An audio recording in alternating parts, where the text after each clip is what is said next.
আজকে এখানে এসে আমার সেই অতীতের স্মৃতিগুলো মনে পড়ে। আমি কতবার এখানে এসেছি, প্রত্যেক নির্বাচনের আগে এখানে ভাষণ দিতে এসেছি, এখানে নানা অনুষ্ঠানে এসেছি। আজকে যে ধ্বংসযজ্ঞ দেখলাম, যে কতদিন এটা আবার পুনরায় প্রতিষ্ঠা করা যাবে জানি না।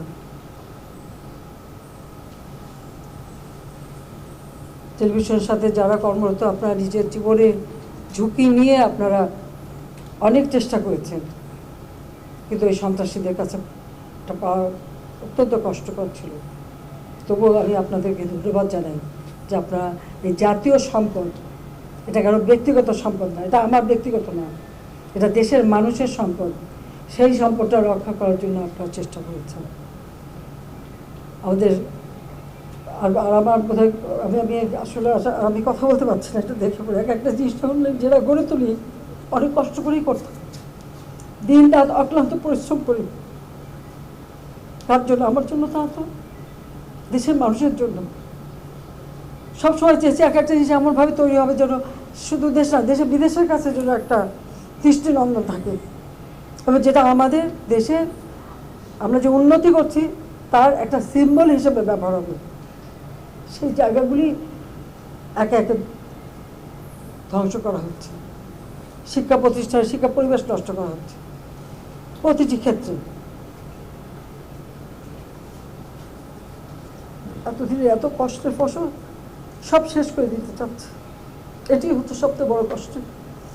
আমি দেশবাসীর কাছে বিচার চাই আর তাদের সহযোগিতা চাই।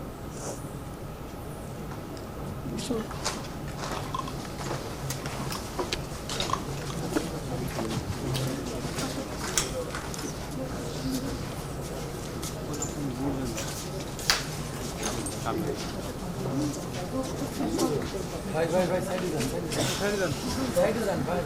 এক সাথে ভাই হিসাব করে এতে ছিল দুই বছর দিয়ে পেট্রোল দিতে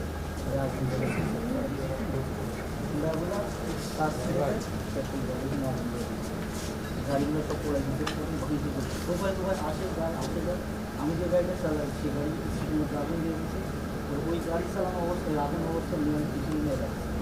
এবার আপনি রাখছি পরে বাসগুলো কিনে যাচ্ছে, ওরা রাখিয়ে যাচ্ছে, চিন্তা করে দিকে পিছনের গাড়িগুলো আমাদের আপনি লাইসেন্স দিতে করে সেই গাড়িটাও পিছনে রাখা সেটাও করে পিছনে যা গাড়িগুলো সব আন্ডার কিছু গাড়ি ছিল সাদা গাড়ি সিরিয়াল না মানতে পারে এগুলো।